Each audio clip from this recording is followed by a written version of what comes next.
Buenas noches de sábado, bienvenidos a Más se perdió en Cuba. Aquí les espero con una traca, bueno, digna en fin, de Valencia, por lo menos de Valencia.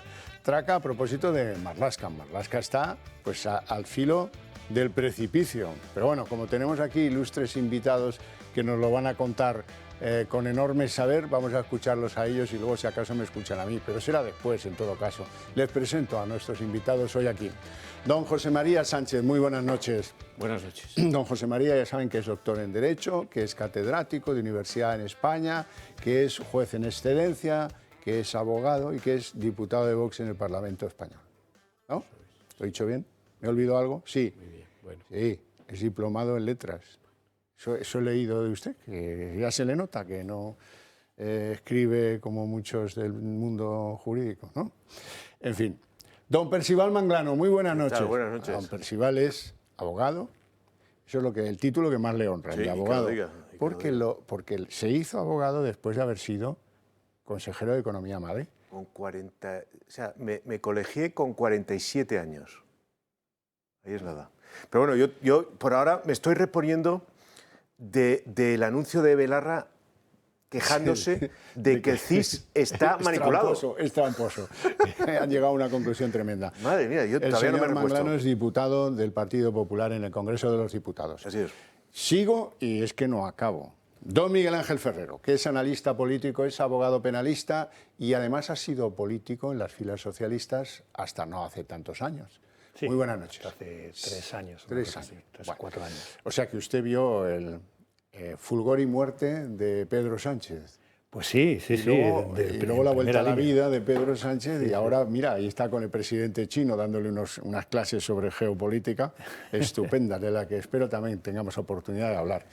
Don Alfonso Rojo, querido amigo y compañero director de Periodista Digital. Buenas noches. Muy buenas noches. Padre de familia. Padre de familia. Y contribuyente neto. Y contribuyente a la Seguridad Social desde hace 49 años. 49 años.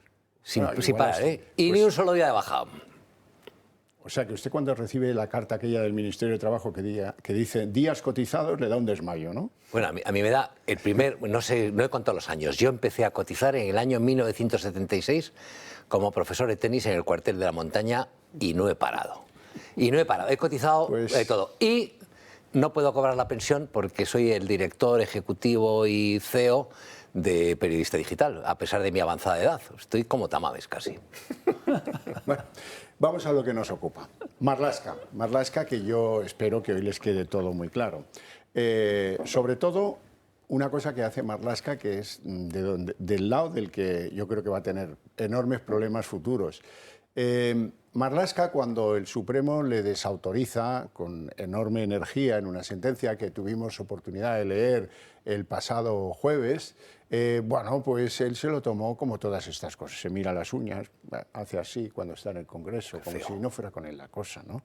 Los motivos para el cese continúan vivos, dijo así conocida la sentencia. Y luego, pues alguien le debió asesorar mal y le debió decir, como no busques otra coartada, con esta no cuela. Y entonces se inventó la que van a oír a continuación. Las razones objetivas que determinaron la pérdida de confianza en el coronel de Los Cobos para el ejercicio de un puesto de responsabilidad se mantienen en la actualidad. Nosotros no utilizamos fondos reservados para operaciones, para evitar actuaciones judiciales contra el Partido Popular como hicieron ustedes. Oiga, qué fuerte. Eso es tanto como decir que Pérez de Los Cobos, que era la Guardia Civil el que firmaba el uso de esos fondos reservados, había autorizado que se dedicaran esos fondos reservados a hacer desaparecer pruebas que incriminasen al Partido Popular en la Operación Kitchen.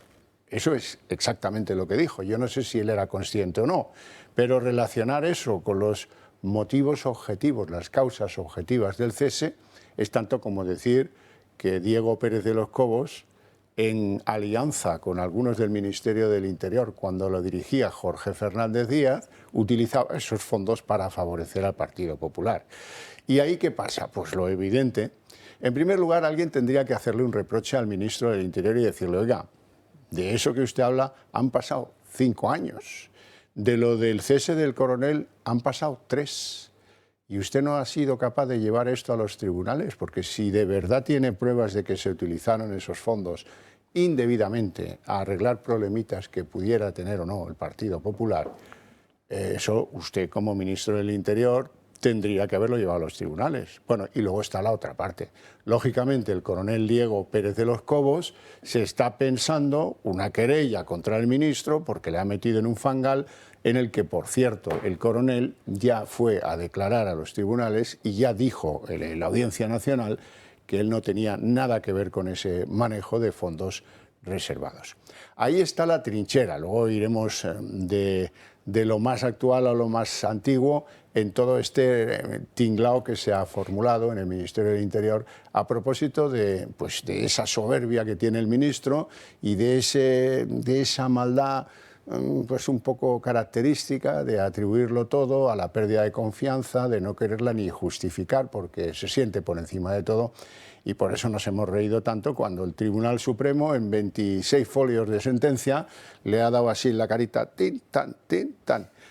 Saben, en el Ministerio del Interior deben saber que la Policía Judicial, según dice el 163 de la Constitución, que eso decírselo a uno que ha sido juez de la Audiencia Nacional es darle una bofetada tremenda, que solo se debe al juez instructor que la manda. Algo que no es que no lo supiera Fernando Grande Marlaska, es que le convenía ignorarlo y ahí está el gran lío que tiene ahora este hombre. Rojo.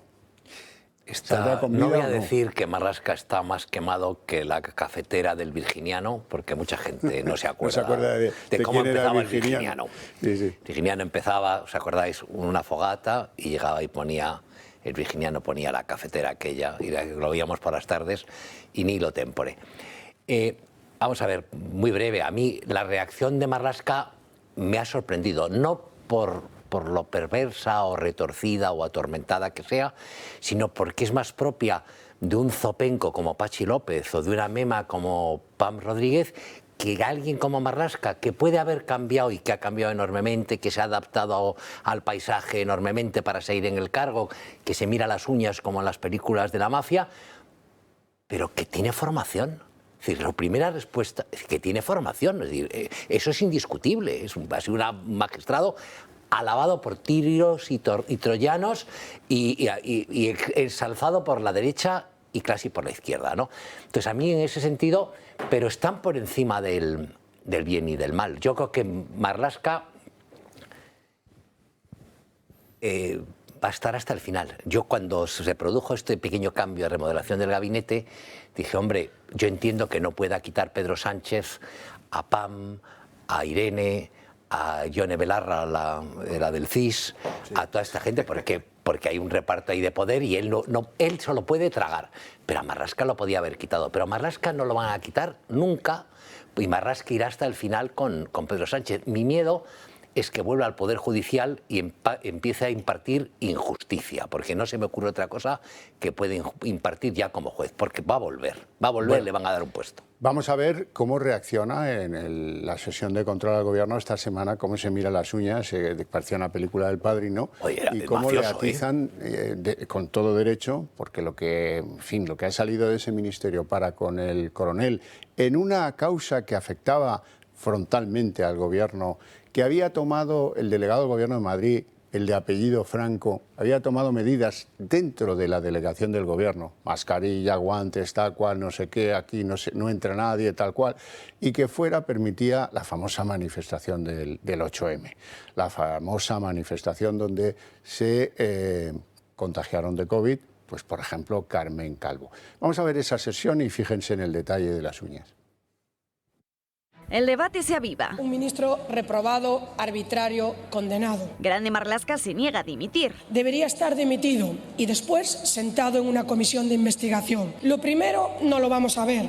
Lo segundo, ya ha comenzado la cuenta atrás. La sentencia del Supremo que declara nulo el cese de Pérez de los Cobos no le dice nada e insiste en que a día de hoy sigue habiendo razones que le llevaron a perder su confianza. Las razones objetivas que determinaron la pérdida de confianza en el coronel de los Cobos para el ejercicio de un puesto de responsabilidad se mantienen en la actualidad. Nosotros no utilizamos fondos reservados para operaciones, para evitar actuaciones judiciales contra el Partido Popular como hicieron ustedes. El ministro del Interior elude el motivo inicial del cese del coronel y acusa al Partido Popular de haber empleado fondos sin control para destruir pruebas que ocultaron su responsabilidad en casos de corrupción como la trama Kitchen. En el juicio sobre la trama del PP, el coronel de la Benemérita, que fue cesado en mayo de 2020 por investigar la posible influencia de la manifestación del 8M en la expansión del COVID en España, se remitió en sus declaraciones a la Ley de Secretos Oficiales, según él, porque ello acarrearía responsabilidades penales. En calidad de testigo, de hecho, asumió desconocer el uso de los fondos porque su control era meramente contable y tampoco conocía los detalles. El número 2 de Interior del exministro Díaz, para quien la Fiscalía pide ahora 15 años de prisión, citó que De los Cobos firmaba junto a él los talones de los fondos que se emplearon para pagar el espionaje al extesorero del PP, Luis Bárcenas. En el equipo de Feijóo insisten en la legalidad de las actuaciones del coronel y muchos ahora se cuestionan por qué nunca Marlaska acudió a los tribunales.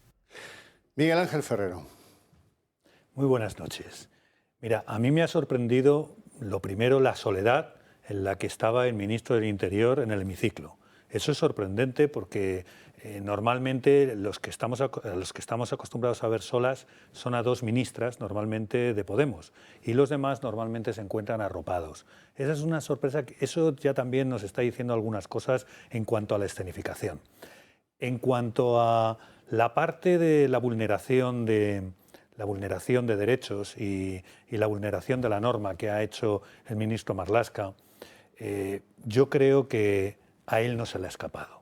Lo sabía desde el primer momento, sabía lo que estaba haciendo y lo ha hecho a ciencia y conciencia, lo ha hecho con dolo, con conocimiento y con voluntad de realizar los elementos, en este caso del tipo, que son destituir a quien no debe, ¿no? Ese conocimiento lo ha hecho además amparado en que o justificado para sí mismo, se ha justificado en que un ministro dura 4 años, un ministro del Interior dura 4 años. Y después de esa legislatura, pues oye, todos calvos. Él sabe que no va a aguantar a partir de la próxima legislatura. Y, por lo tanto, si el Tribunal Supremo, primero la Audiencia Nacional y luego el Tribunal Supremo, y antes un juzgado, tarda 4 o 5 años en poner la resolución, pues ya le saca la María. Y yo creo que estas eran las cuentas que estaba echando. Cuando llega la sentencia del Tribunal Supremo tiene que adaptarse a la nueva realidad. ¿Y cuál es la nueva realidad? Es decir, no te puedo volver a poner en el sitio en el que estabas porque eres un corrupto. Que eso es lo que está diciendo por debajo, ¿no? Eres un corrupto porque tú has podido estar involucrado en alguna cosa, aunque no lo haya dicho ningún tribunal. El tema es serio, ¿eh? El tema es bastante serio, ¿no? Que un ministro del Interior diga esas cosas es bastante serio. El ministro del Interior, que ha sido juez, debería defender la justicia por encima de todo. Le ha dicho el Tribunal Supremo que no se pueden utilizar formas estandarizadas, que no vale la pérdida de confianza, que la Audiencia Nacional dijo que sí que valía. Va a utilizar la sentencia de la Audiencia Nacional que dice que, bueno, pues que como se ha perdido la confianza no vamos a entrar en valorar muchas más cosas y va a olvidarse de la sentencia del Tribunal Supremo. Y cuando se ejecute finalmente la sentencia, el ministro Marlaska ya no estará ahí y eso va a utilizarlo, los tiempos. José María Sánchez. Yo no creo que Marlaska sea una persona seria y por lo tanto lo que pueda hacer o decir pues efectivamente puede ser jurídicamente muy serio. Él carece de seriedad, no es que yo quiera atacarlo aquí porque sí, es que toda su actuación como ministro está teñida de un sectarismo, de una arrogancia, sobre todo de una arbitrariedad en las decisiones, más allá de los errores que resulten de indicaciones que reciba de la presidencia del gobierno, por ejemplo, en materia inmigratoria. No, es un hombre que se está comportando de un modo que se recrea en la arbitrariedad, que es precisamente la negación de la justicia. En el ámbito de actuación de un político, en el ámbito de actuación de un directivo empresarial, en el ámbito de actuación de un padre de familia y desde luego con mayor gravedad en el ámbito de un magistrado, aunque estemos hablando de actuaciones fuera de la magistratura. Este señor se recrea en la arbitrariedad. ¿Por qué? Pues porque la arbitrariedad es el modo en el que el poderoso se siente más libre de actuar con arreglo a su poder. que es imponiendo su voluntad sobre todos los demás, aunque no tenga razón o aunque los demás resulten perjudicados por esas actuaciones. El derecho en general, el derecho es una realidad cultural que lo que trata es de desterrar la arbitrariedad de las conductas, no solamente de las relaciones entre gobernantes y gobernados, también las relaciones entre ciudadanos. Y trata de objetivar esas conductas con arreglo a un criterio de justicia, que es lo más contrario que puede haber a la arbitrariedad, o que es el modo de combate más genuino y más elaborado culturalmente de lucha contra la arbitrariedad. Y este hombre es arbitrario y además, se lo preguntaba aquí, en fin, Alfonso y Miguel Ángel, ¿cómo es posible que este hombre, bueno, su formación, que es magistrado, pero es que esto creo que lo hemos comentado en alguna ocasión, todos estos señores que proceden de cuerpos de altos cargos de administración, que son ministros o que son altos cargos de este gobierno, todos, yo he dicho alguna vez y lo repito ahora, todos están encanallados. Es decir, ellos están contagiados de una situación política muy degradada, muy degradada. El principal factor de degradación es Pedro Sánchez y su modo de ser y de actuar, que es conocido incluso desde antes de desempeñar la jefatura del gobierno, como saben todos los españoles que hayan leído la prensa en los últimos años, y están encanallados en la medida en que ante estas actuaciones tan terribles de este sujeto que encabeza el gobierno, pues ellos no tienen la capacidad de independencia o no se sienten suficientemente libres como para separarse, sino que hacen cuerpo con él, es decir, encanallados, actúan como la canalla, ¿no? Y entonces justifican todo, mienten sin tasa, como lo hace él, y justifican cualquier cosa. Y en el caso del episodio de la destitución del coronel Pérez de los Cobos, pues bueno, lo que hemos visto es que los tribunales al final han desentrañado esta actuación de nuevo arbitraria, dándole una calificación jurídica y al final declarando inválido esa resolución de destitución. La sentencia del Tribunal Supremo, además de casar la sentencia de segunda instancia en grado de apelación, la sentencia ha resuelto como tribunal de apelación. El Tribunal Supremo lo puede hacer. Casa la sentencia, es decir, la revoca, y además actúa como tribunal de apelación, y al actuar como tribunal de apelación ha confirmado íntegramente la sentencia del Juzgado Central de lo Contencioso Administrativo, cuyo fallo dice que debe ser reintegrado a su destino de jefe de la Comandancia de la Guardia Civil de Madrid el coronel Pérez de los Cobos, y que además se le debe satisfacer los saberes que ha dejado de percibir después de aquel cese.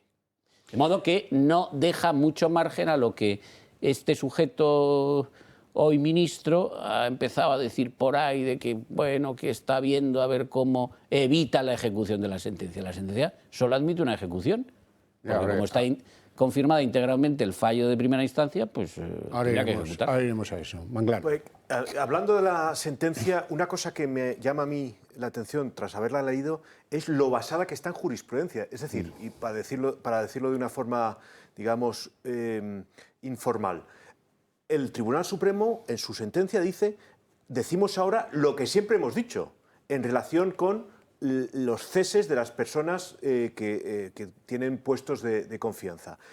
Entonces, esto básicamente es una bofetada a Marlaska, pero es una bofetada también a la Audiencia Nacional. Porque, como bien acabas de decir, José María, la primera sentencia sí que es clara, y quien se salta a la torera la jurisprudencia es la Audiencia Nacional, que no tiene en cuenta lo que ha sido durante años y años y años, y las referencias a sentencias pasadas son múltiples del Tribunal Supremo. En fin, ahí alguna explicación sería bueno que se diese, que no se va a dar, por supuesto, desde la Audiencia Nacional. Pero bueno, volviendo a la pregunta de Alfonso, que yo creo que es importante, ¿por qué sale Marlaska por ahí, ¿no? Siendo alguien que se le presupone una cierta inteligencia? Bueno, pues se me ocurren tres razones. La primera, no voy a insistir en ella porque es la respuesta de carril de cualquier ministro del gobierno ahora mismo, que es, pues el PP es peor, ¿no? Entonces, si se le reprocha algo a Marlaska, en este caso el cese de Pérez de los Cobos, tiene que remitirse de alguna manera al PP, entonces mete a Pérez de los Cobos en algo que tenga que ver el PP y así ya tiene una respuesta. Eso es, digamos, que es el reflejo de el acto reflejo de cualquier ministro. Entonces, no insisto en ello. Segundo, ya entramos en cosas más interesantes. Yo creo que hay una cuestión de comunicación, y es que al sacar esta cuestión de los fondos reservados, de repente estamos hablando de esto en vez de hablar de la sentencia en sí y de la restitución que tiene que darse del coronel Pérez de los Cobos en su puesto. Es decir, que es la estrategia de tinta de calamar, ¿no? Que esto el PSOE hay que admitir que lo hace muy bien. Tú me vienes a preguntar por otra cosa, yo te saco un conejo de la chistera y entonces ahora hablemos del conejo, no hablemos de lo que tú quieres que hablemos porque me perjudica. Entonces, yo creo que es pura estrategia de comunicación. Y tercera razón es la soberbia.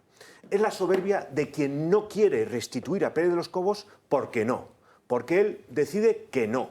Y entonces, como es que no, y es que no, pues entonces si la razón que yo di hace 3 años cuando lo destituí no me vale, pues ahora me invento otra.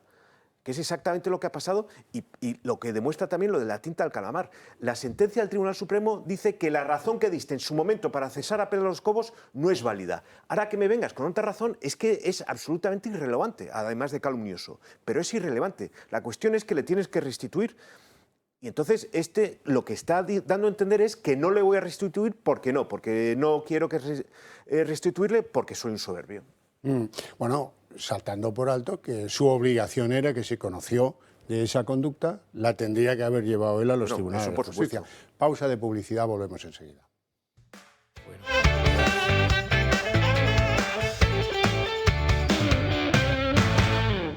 Bueno, ¿qué pasó? Pues que inmediatamente, a escasas 2 horas de conocerse la sentencia, la oposición en pleno clamaba por el cese inmediato de Fernando Grande Marlaska.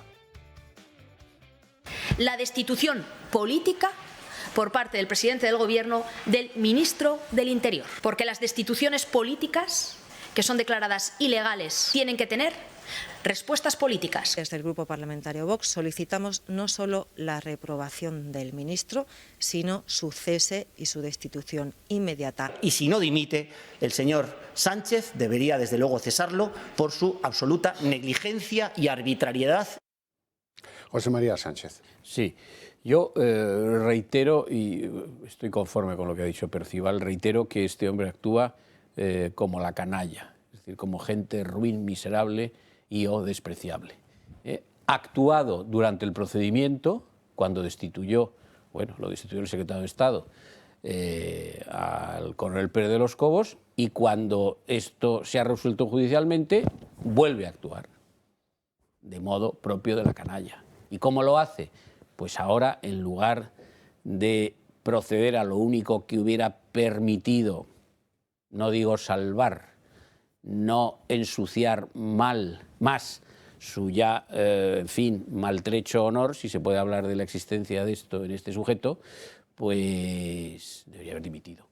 ¿Por qué? Porque el caso tuvo una repercusión extraordinaria, una repercusión pública extraordinaria. Si hubiera sido una destitución cualquiera, pues no, pero claro, un caso como este, que estuvo en todos los titulares de prensa, que dio lugar a debates constantes en el Congreso, en el que él desafió a la oposición le dijo que esto acabaría siendo declarado inválido por los tribunales, esa destitución, etc. Bueno, y él ahora, pues en lugar de decir, pues acato la sentencia, puede no gustarme, pero los tribunales han considerado que yo he actuado de una forma contraria a derecho y yo dimito.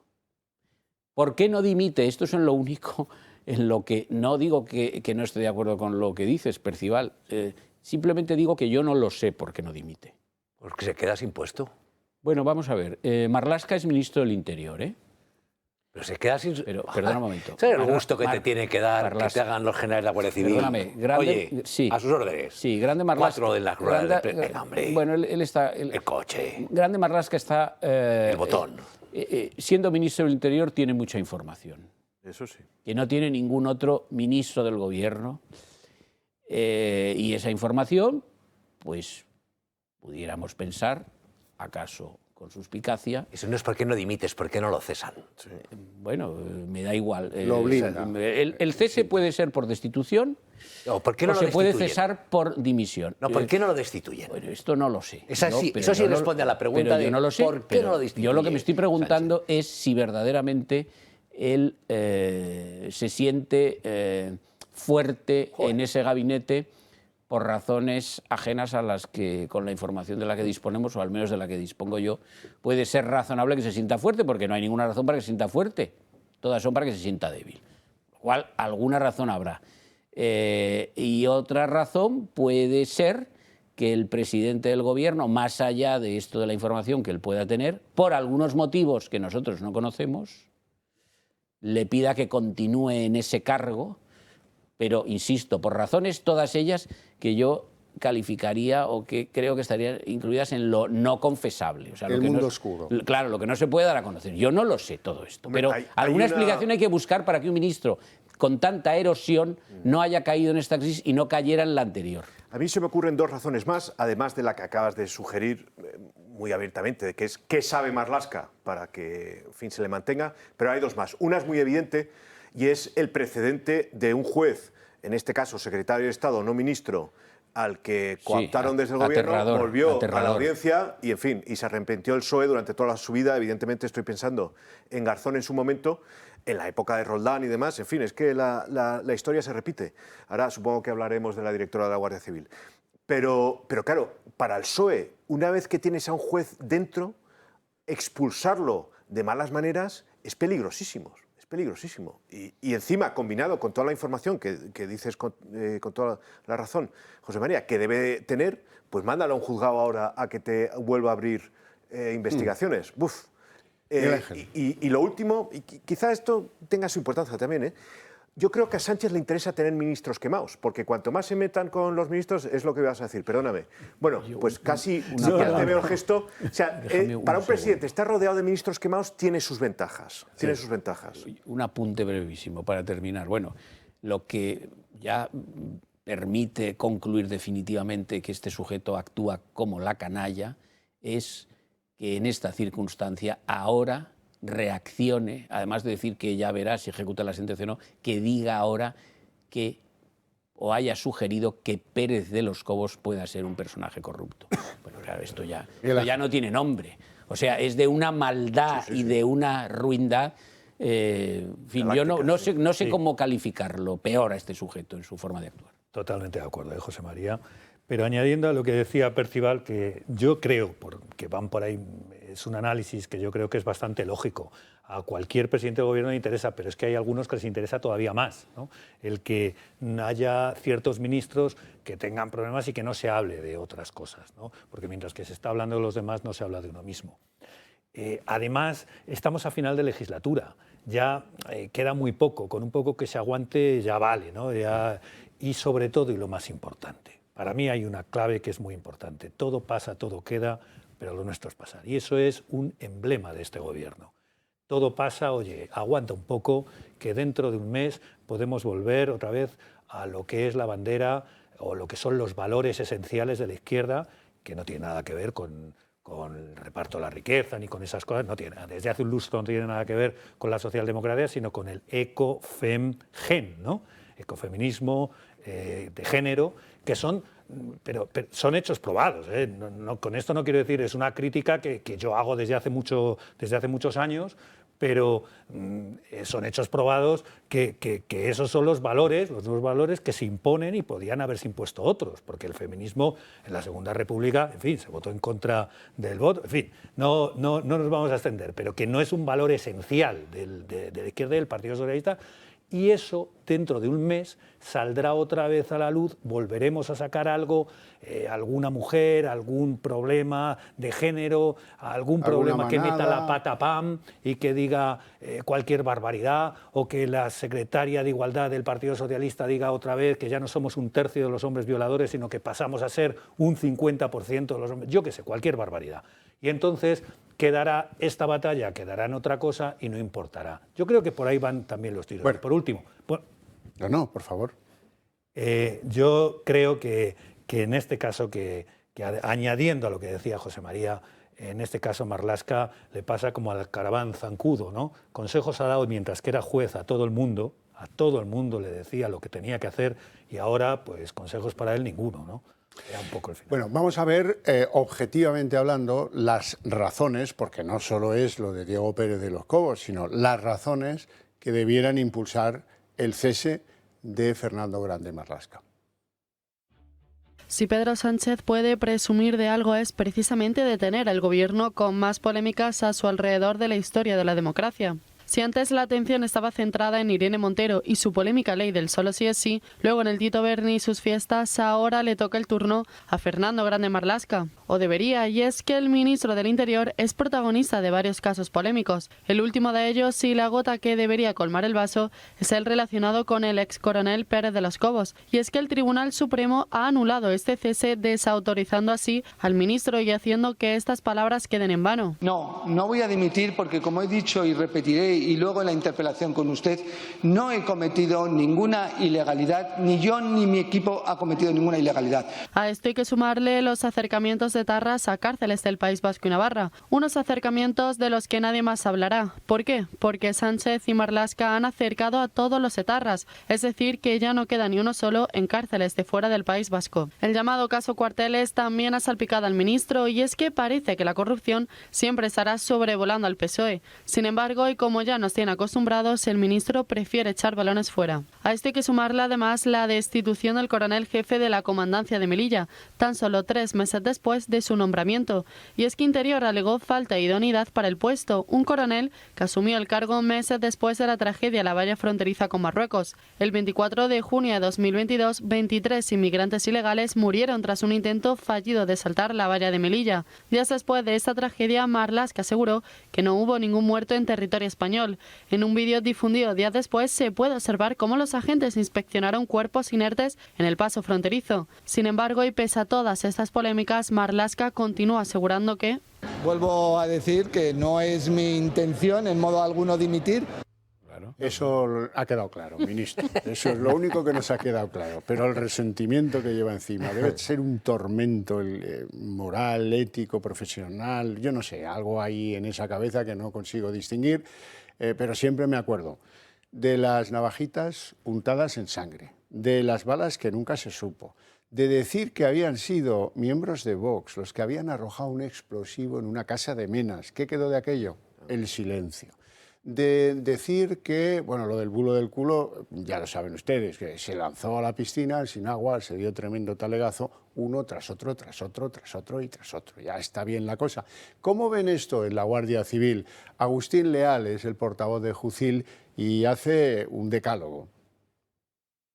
Estamos acostumbrados a escuchar, bueno, en todos los aspectos a varios ministros y en concreto pues al señor Marlaska, ¿no? Le escuchamos cuando estaban en la oposición que nos prometían la equiparación salarial cuando gobernaban, obviamente no lo han hecho. Cuando la pandemia del COVID, que todas las patrullas de la Guardia Civil y de Policía Nacional tenían sus EPIs, era mentira, Jucil también lo denunció. Cuando la Generalidad Catalana y su consejero de Sanidad dilató de manera deliberada la vacunación de policías nacionales y guardias civiles en Cataluña, ni Marlaska ni nuestra exdirectora salieron a defendernos. Cuando la tragedia del 24 de julio en la valla de Melilla con 2 docenas de muertos aproximadamente, tampoco salió a defendernos. Nos prometieron efectivos en la valla, prometieron aplicar la legislación, prometieron medios. Nada de eso ha llegado. Han cerrado la unidad estrella de lucha contra el narcotráfico en el campo de Gibraltar. O sea que ha dejado una herencia de la Guardia Civil espectacular.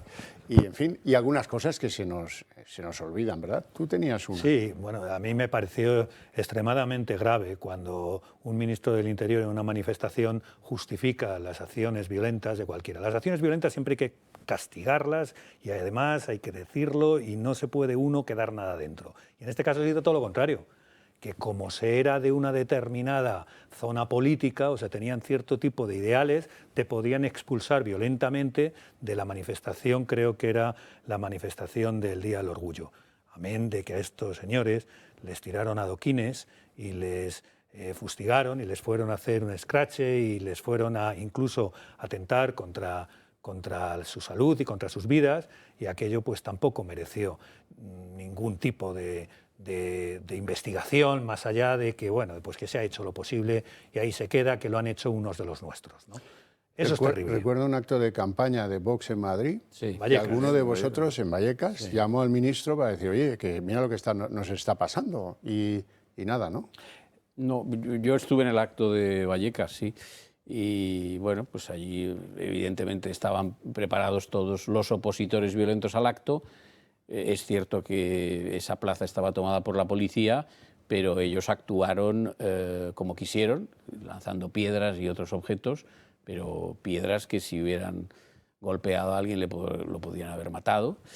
Y no, la policía, pues en fin, las fuerzas del orden que estaban allí, pues parece que tenían orden de no reprimir esas actuaciones. Luego se supo que alguno de los violentos y luego se supo que eran personas instruidas por Podemos o amigos de guardaespaldas de Iglesias. Había alguno que había sido guardaespaldas de Iglesias, sí. Había un gimnasio de estos de boxeo, de estos que hay de barrio, que estaba muy implicado en el asunto de los que salen.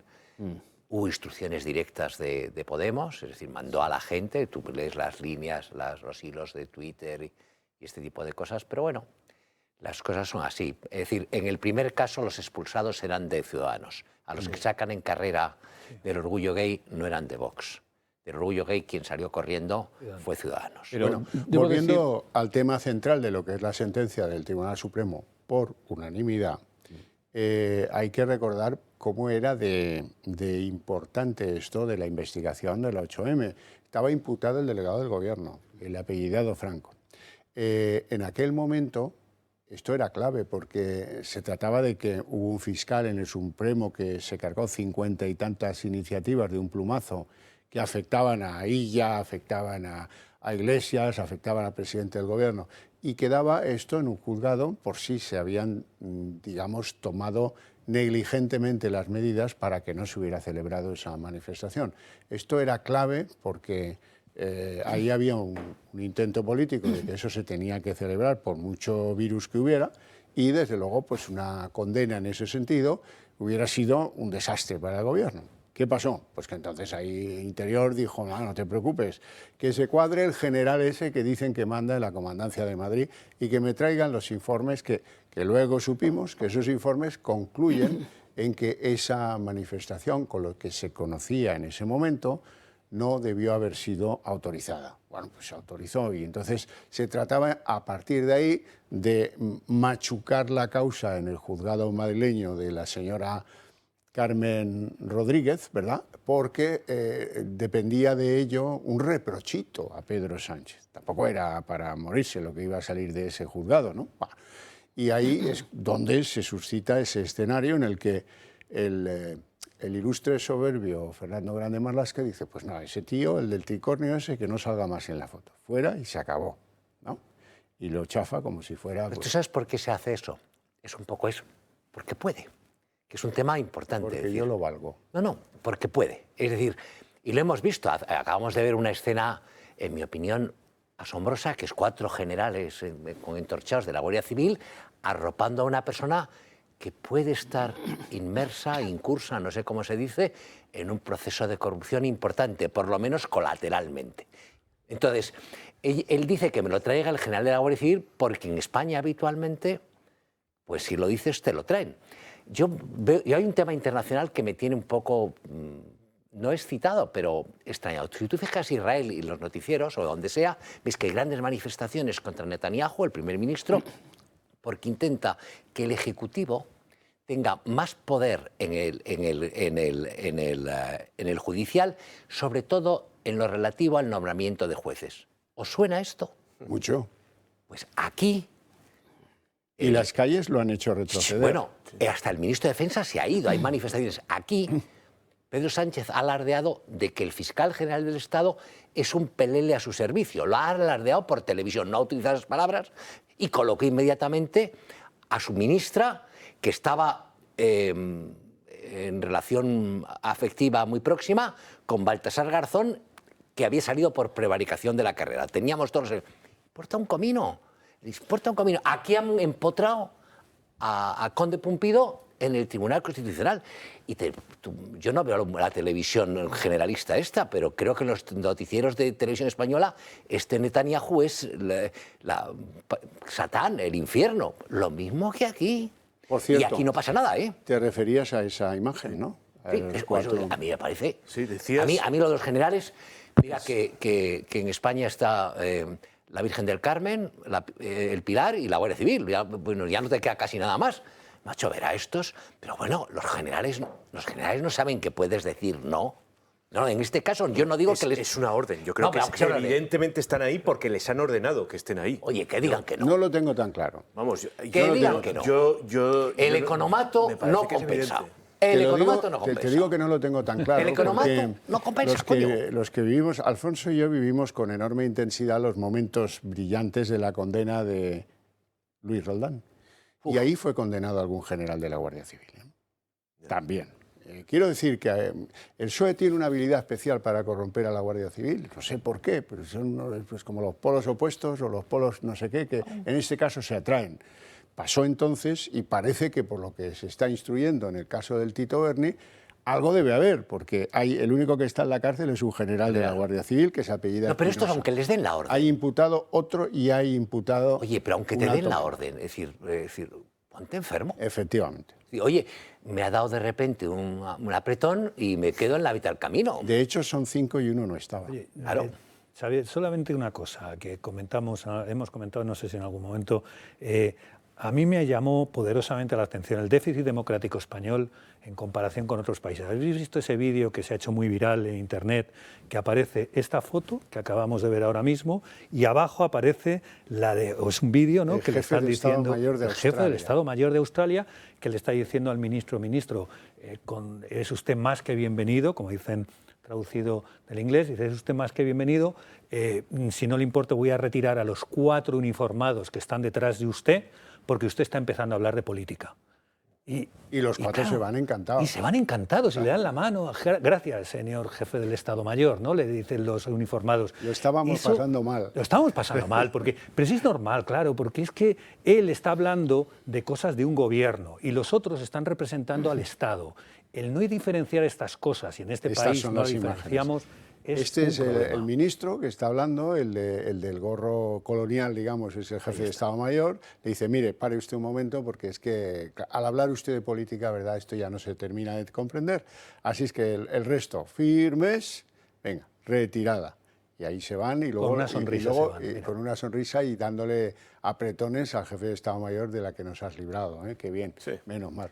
Bueno, entrando ahora en la cuestión de fondo de la directora general de la Guardia Civil, decía Alfonso hace un momento que hay indicios de que podría estar conectada con un caso de corrupción. Yo creo que por lo que se ha publicado hasta ahora, ella tiene participación directa en este caso de corrupción, y pongo un solo ejemplo. Esta señora es nombrada directora general de la Guardia Civil en enero de 2020, justo antes del confinamiento. En julio, o sea, siendo ya directora general desde hace 6 meses y habiendo pasado todos los españoles lo que pasamos en la pandemia, no se le ocurre otra cosa que irse a una notaría de Málaga a comprar con 300.000 euros en contado, no con una maleta llena de billetes, pero sí con cheques, un piso en Málaga, 300.000 euros. Y acto seguido, como eso no es suficiente, ese piso lo pone al nombre de su hijo, con 19 o 20 años. Y acto seguido, como eso no es suficiente, ella misma se saca el usufructo de ese piso para poder disfrutar de del piso, aunque la propiedad sea del hijo. Esto está acreditado, o sea, esto esto consta así en el registro de la propiedad. Entonces, claro, es que no es solamente que ella estuviese casada con una persona que parece que sea corrupta, que está imputada a fecha de hoy, por cierto. ¿Por qué? Por cierto, por el manejo de los fondos de los seres, el inacabable historia de los fondos de los seres, que estos 3 hermanos, uno de los cuales está casado con la dimitida directora de la Guardia Civil, eran asesores de empresas para acceder a los fondos de los seres al mismo tiempo que trabajaban en organismos públicos de la Junta de Andalucía que repartían esos fondos. Tú fíjate cómo era el sistema. Y el marido era la mano derecha de Gaspar Zarrías. O sea, el cuadrípedo, el que votaba con 2 manos y 2 pies, con lo cual ya esto huele que apesta. Es que es Vamos a recordar el caso a la vista de que están ustedes impactados con es que ¿sabes qué pasa? Yo nunca voy a criticar que alguien sea más rico que yo, de hecho es bastante fácil. Ser más rico que yo está al alcance de cualquiera. Pero, hombre, si te venden a alguien políticamente, que es la hija del farero muy humilde de Estepona, ¡ay, qué humilde es! ¡Ay, es de los nuestros! Bueno, pues ese le tienes que exigir un poco más que al común de los mortales. Y luego resulta que tiene un patrimonio que nos está dejando a todos locos. Vean.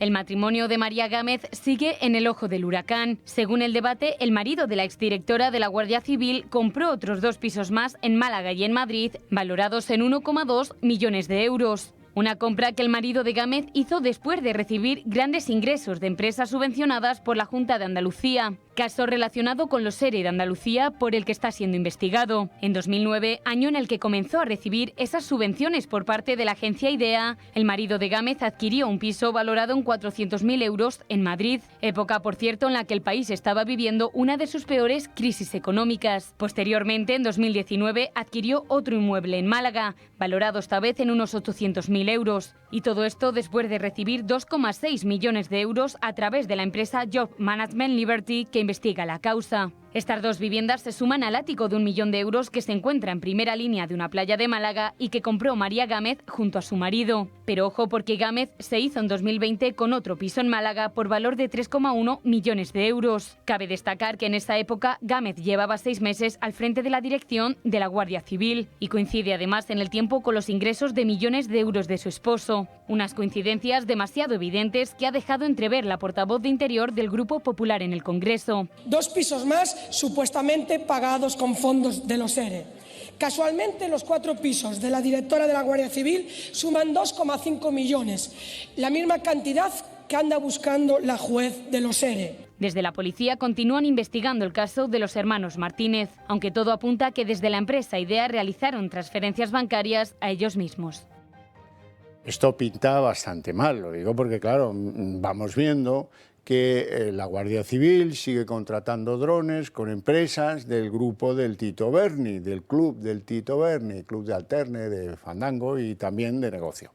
Eso después de que el dueño de la empresa de los drones está imputado.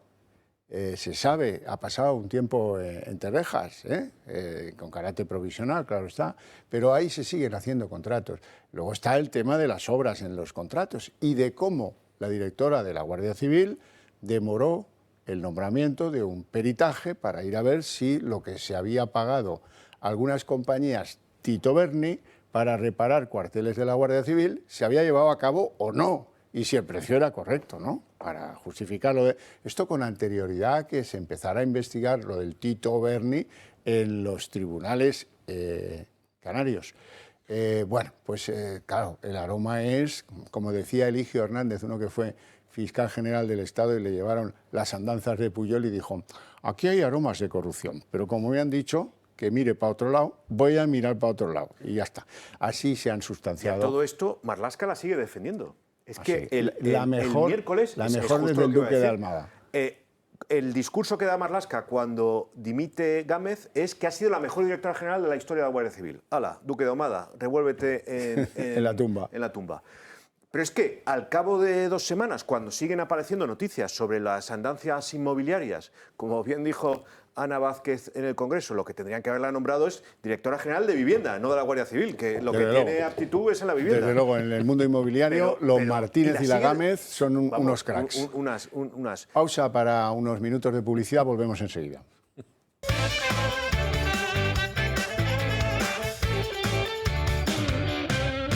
Bueno, así es que no hay que preocuparse por el futuro patrimonial de la señora Gámez, ahora que ya no es directora de la Guardia Civil. Esto lo comentó Marlaska con una frase que demuestra, a veces las palabras nos definen, ¿no? Dice, es una medida profiláctica. ¿Pero a quién protege? ¿A ella, a la Guardia Civil, al ministro? Aquí no sé muy bien a quién protege. Por cierto, el origen del predicamento de esta señora, cuya trayectoria se puede seguir perfectamente, son sueldos públicos los que cobra, como funcionaria en diferentes consejerías de la Junta de Andalucía, bueno, bien, pues no de un nivel muy elevado como funcionaria. Después de ahí salta por vinculación, digamos, familia política en Andalucía. Los socialistas tienen sus clanes y sus normas. Probablemente fue Gaspar Zarrías el que la convirtió en subdelegada del gobierno en Málaga. Y ahí sucedió, se acordarán todos, de lo del niño el Pescaíto.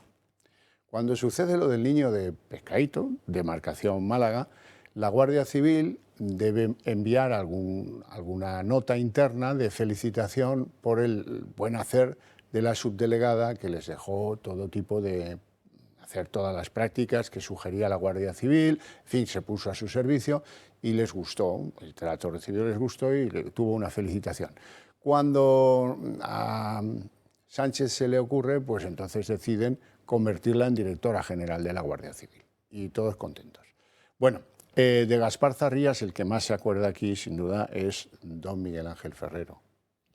Pues sí, claro que me acuerdo perfectamente. Y es cierto que en fin, que tenía un manejo extraordinario, ¿no?, de lo que era la Junta de Andalucía y de lo que era el Partido Socialista y de cómo se tenían que hacer todas las cosas y quién tenía que ir a cada sitio. Era uno de los más, en fin, era la persona más importante, ¿no?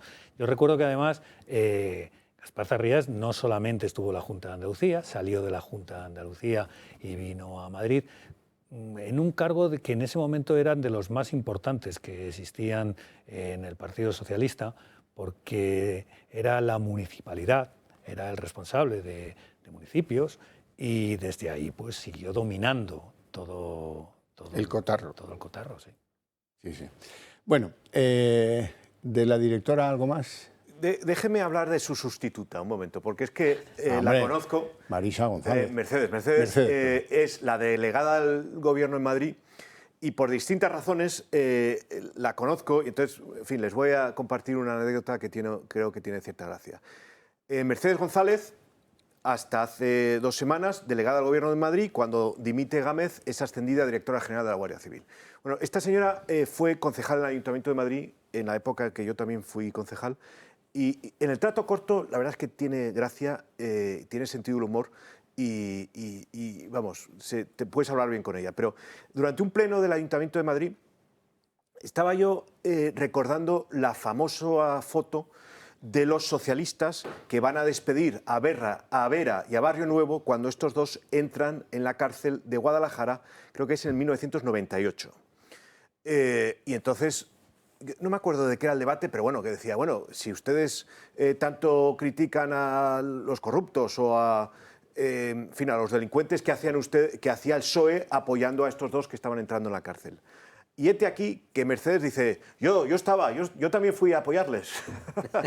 O sea, que la propia Mercedes es alguien del PSOE de toda la vida y se sentía orgullosa de haber ido a apoyar a Vera y Barrio Nuevo en su entrada de la cárcel de Guadalajara en el 98. Bueno, pues nada, ahí tenemos a nuestra flamante directora general de la Guardia Civil. Y los acompañaron y se olvidaron de ellos. Bueno, mucho abrazo, mucha foto. Automáticamente. Y para que no hablasen, claro. En fin, dime, Miguel Ángel. No, que, en fin, que Mercedes era la secretaria general de Barajas, del distrito de Barajas, de Madrid. Y por un momento me ha dado un vuelco el corazón. Pensé que los aviones habían dependido alguna vez de esa señora. Bueno, socialistamente sí. Madre en fin, nada de tráfico aéreo. No llevaba el tráfico aéreo, solamente estaba ahí. Y realmente su carrera política, aunque lleva muchísimo tiempo, y la recuerda Pértiga de cuando estaba en el Ayuntamiento de Madrid, la carrera política es a raíz de la salida de Sánchez de Ferraz, aquella noche llorando, pues a partir de ese momento ella se pone en una reunión que hubo, igual que Franco, se ponen allí alrededor de lo que va a ser el nuevo establishment, y empiezan la pelea, y al final, pues mira, pues alguien que quizá no estaba llamado a estar en otros sitios, pues casualidades de la vida, como suelen pasar estas cosas, pues mira. Y quería decir una cosa sobre la Guardia Civil, sobre la ex directora de la Guardia Civil. Todos los pisos y todo el patrimonio inmobiliario que han comprado la pareja, según ha dicho su abogado en el juicio en el que está imputado por varios delitos, de blanqueo de capitales, no sé si también por apropiación indebida, por toda la carrera que hizo pegada o a la sombra del Partido Socialista de Andalucía, todos esos pisos dice que han sido pagados con hipoteca, ¿no? Claro, la hipoteca, como hemos dicho alguna vez, hay que pagarla, y los bancos no te la dan si no tienes y no puedes responder por ella. Menos alguno que en alguna torpeza lo han comprado cash. Bueno, sí, hay alguno que han comprado en cash, pero es que además de eso, con unos salarios como los que están diciendo que tienen, no se puede tener el patrimonio del que están hablando. Es un patrimonio que es que el marido estaba en paro cuando compra casi todos los pisos. Estaba en el paro. ¡Hala! Eso es una cosa. Eso salta por todas partes. Hombre, y las cuotas de 8 millones, la cuota de una hipoteca de 8 millones, que venga Dios y lo vea. Pero madre mía, ahora, es imposible, es decir, no cuadra. Hay más casos en la política española, es una cosa asombrosa. A mí me cuesta encontrar, digo, por ejemplo, en el caso concreto del PSOE, no solo, algún alto dirigente, si exceptúas Alfonso Guerra, Leguina y alguno más, algún ex alto dirigente que no sea millonario. Tratar de buscar que no sea millonario. Cuesta, no solo ellos, hay más. Bueno, hemos llegado a la señora Gámez, exdirectora general de la Guardia Civil. Yo quería, por terminar, pero toda vez que guardo relación con la Guardia Civil, quería por terminar el asunto de Pérez de los Cobos, y en honor de la Guardia Civil, que el DAO de la Guardia Civil, el director adjunto operativo, que era entonces el teniente general Laurentino Ceña, dimitió con motivo de la destitución de Pérez de los Cobos. Y además su testimonio, porque fue testigo en el juicio, en el juzgado central de lo contencioso administrativo, aquel en el que recayó la primera sentencia que declaró inválida resolución de destitución, su testimonio es muy relevante, y lo recuerda además ahora la sentencia dictada en casación por la Sala Tercera del Tribunal Supremo. Bien, y sabido esto, quiero decir algo más, pero general de la Guardia Civil, no de la corrupción de esta señora, en fin, llamarla de algún modo, Gámez, el marido de Gámez y lo que sea. En fin, bueno, pues son socialistas, o sea, tampoco nos podemos sorprender mucho, ¿no? No sé por qué ahora vamos a sorprendernos. Pero yo sí quiero decir algo en relación con la Guardia Civil y esta presencia en la dirección general de este tipo de gente. No he entendido nunca, y me gustaría que él me lo explicase, por qué el director de la Guardia Civil tiene que ser un civil. Como no he entendido nunca por qué el ministro de Defensa, por lo que se llama antes ministro de la Guerra, tiene que ser un civil. Porque todo nos parece aconsejar que para desempeñar carteras como esas, lo idóneo es que el director general de la Guardia Civil sea un general de la Guardia Civil, que es un instituto armado, y que el ministro de Defensa sea un general de cualquiera de los ejércitos o de la Armada Española. Nunca lo he entendido. No es que no sepa el origen de esto, el origen lo sé, lo que pasa es que no lo comparto. Esta extraña presencia de civiles en ministerios de tan altísima especialización como son los ministerios castrenses. Antes había 3 ministerios del Ejército, bueno, ahora hay 1, o la Dirección General de la Guardia Civil. Esta extraña presencia obedece simplemente a que todos los gobiernos europeos de derechas, de izquierdas y de centro han hecho suyo el antimilitarismo característico de la izquierda. Entonces se ha dicho que como los militares de suyo son malos y por malos además son peligrosos, bajo la superior autoridad de un civil, que puede ser como esta señora Gámez, licenciada en Derecho y funcionaria de la Junta de Andalucía, pues que la Guardia Civil está mejor administrada y todos los ciudadanos, a salvo de esos gravísimos peligros que entrañan esos cuerpos armados y los ejércitos. Vamos a ver, esto es una vergüenza. Y en España la evidencia mejor de que esto es un desatino y que alguien tendría que reflexionar para ponerle fin es la llegada a la dirección de la Guardia Civil de Roldán. Roldán fue el primer civil director general de la Guardia Civil. Nos vamos a recordar cómo terminó aquello. Y ahora ese episodio pues viene de nuevo a nuestras cabezas con esta señora Gámez, que pues no lo sé cómo acabará la cosa, pues mire, pero parece que también es aficionada a lo ajeno. Le voy a dar por decirlo de una forma amable. Y es una perfecta incompetente, si por perfecta incompetente se entiende una persona de la que tengo la certeza, no presumo, la certeza de que no puede tener los conocimientos que tenga un general de la Guardia Civil para dirigir ese cuerpo.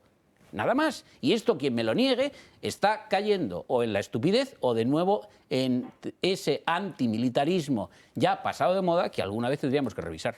Le voy a dar un disgusto. Como dice don Percival, voy a explicar una anécdota. A ver. El primer candidato a director civil de la Guardia Civil, que al final pensaron que a lo mejor pues busquemos otro, fue el que unos años después fue a la cárcel como juez corrupto. El garbanzo negro de la judicatura española. Luis Pascual Estivill. No puede ser. Luis Pascual Estivill, a través de una candidatura que llevó al gobierno socialista de Felipe González, Miguel Roca Junyent. Estoy dando muchos apellidos para que esto se sepa y si alguno tiene algún inconveniente, vamos y lo discutimos. Mi fuente no es que sea directa, es que no puedo tener mejor fuente. Al final dijeron, bueno, mira, este tío al fin va a armar un lío allí, ¿sabes qué? Bueno, ya le buscaremos otra cosa. Y le buscaron el Consejo General del Poder Judicial como vocal para lo que le interesaba a Roca. Lo que le pedían en Cataluña los convergentes era, llévatelo de aquí, porque este por dinero nos encarcela a todos. Y pensaron, en lo primero que pensaron es en llevarlo a la Guardia Civil. Para que veas tú cómo son esto de los nombramientos. Me estás dando la razón, no un disgusto. Totalmente. Un disgusto porque acrecientas mi razón y tengo mucha para estar disgustado. No, el disgusto pudo ser peor. Sí, desde luego. Que nadie lo esperaba en un principio. Aunque ya nos podíamos haber temido todos que aquello no era de fiar. Decía el primer currículum que mandó el gobierno socialista de Luis Roldán, decía que era ingeniero titulado por la Universidad de Mequinenza, que a lo mejor viene a ser verdad el siglo próximo, cuando la haya, ¿verdad? A lo mejor pues póstumo le hacen ingeniero en esa universidad que no existe.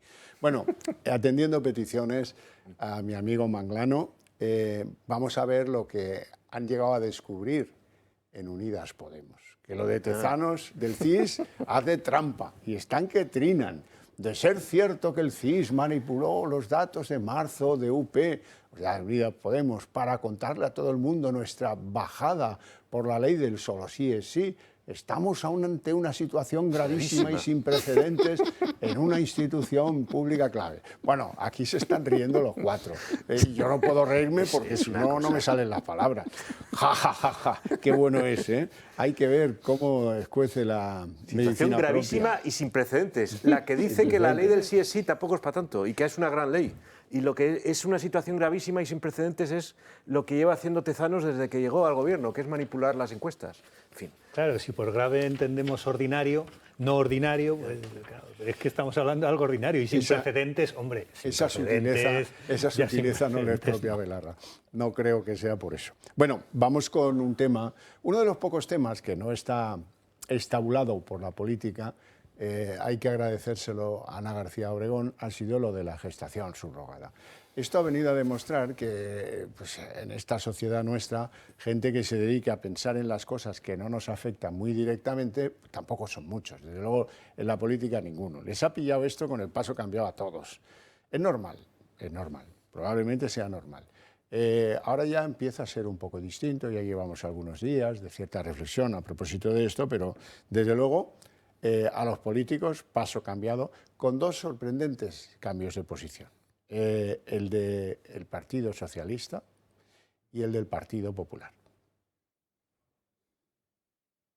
La gestación subrogada vuelve a estar en el punto de mira y los partidos políticos continúan alzando la voz sobre esta práctica que es ilegal en España. Aunque lo cierto es que el posicionamiento de los grupos está lleno de contradicciones. PSOE y Podemos se han mostrado completamente en contra de esta práctica. Pero no ha sido siempre así. El rechazo frontal de ahora choca con lo que estos mismos partidos defendieron en las elecciones de 2015. Y si no, vean esta entrevista de La Sexta en la que se preguntan a los partidos acerca de su posición sobre los vientres de alquiler. ¿Estación subrogada regulada? Sí. Sí, recomendamos. Sí, para proteger al menor.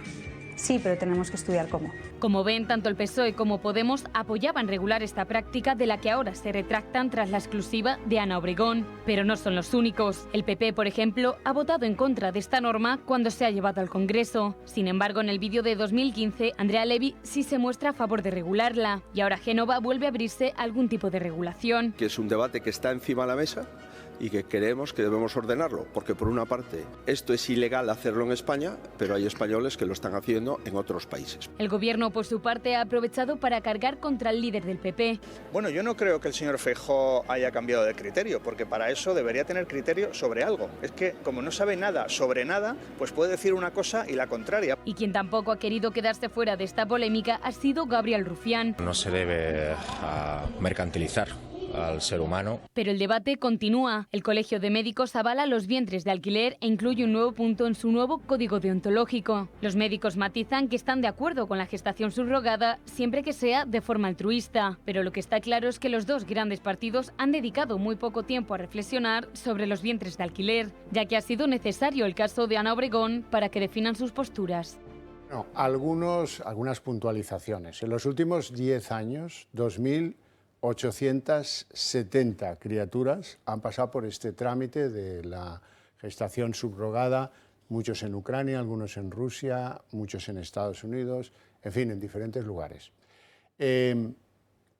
Además, hay un agujero que yo no acabo de entender. Si uno se va con el fajo de billetes, que luego nos contará don Miguel Ángel, que yo le he oído hablar de cifras y me he quedado loco, con un fajo de billetes produce una criatura por vientre de alquiler, la trae a España y se la registran. Oye, pues yo no acabo de entender esto. ¿Cómo es posible eso? Pues sí, es posible y esos 2.860 que han pasado por la experiencia lo han conseguido sin mayor escándalo. Bueno, luego hay otro debate. Aquí dice, hombre, todos estos de la izquierda que estaban defendiendo en el debate del aborto, que esto es un derecho de la mujer, porque mire usted, mi cuerpo mando yo.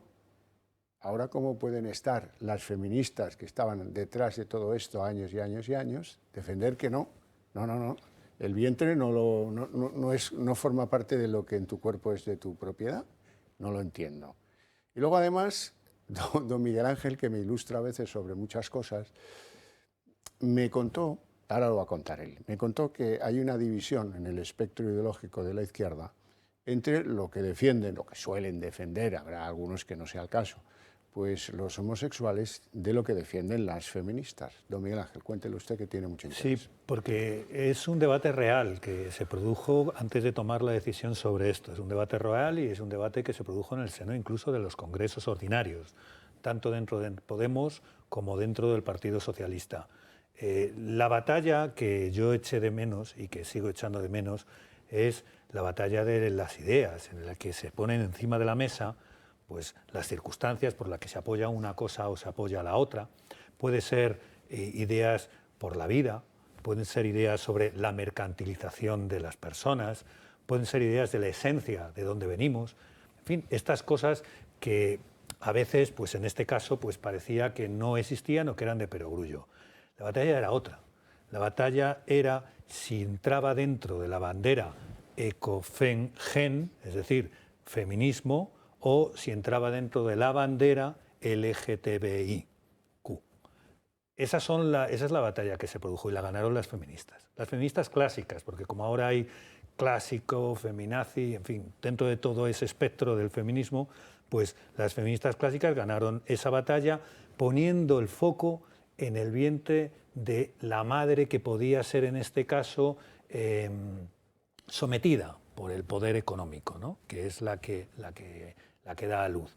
Esto y es restando el foco de todo lo demás. Para sobre evitar el niño. una situación de dominio sobre una mujer que a lo mejor pueda ser necesaria. Dominio que, por cierto, dominio que es, pero que claro, que al no tener en cuenta todos los aspectos que hay que tener en cuenta para tomar una decisión individual sobre esto y luego poner en marcha una colectiva, el no se tuvieron en cuenta que ese dominio realmente no existe, porque en la mayoría de los casos, precisamente donde se podría poner el dedo en la llaga precisamente es en la mercantilización de otro tipo de vidas, ¿no?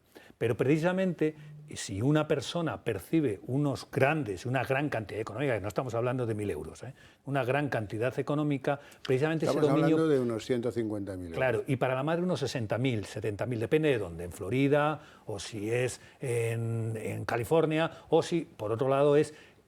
Mira, la diferencia del precio, que parece que todos nos estamos enterando ahora, porque esta parte yo no la conocía, la diferencia del precio más notable no es en esto que decían al principio por los paquetes integrados que trae, que si además la asesoría jurídica, la asesoría, los médicos, psicólogos, no.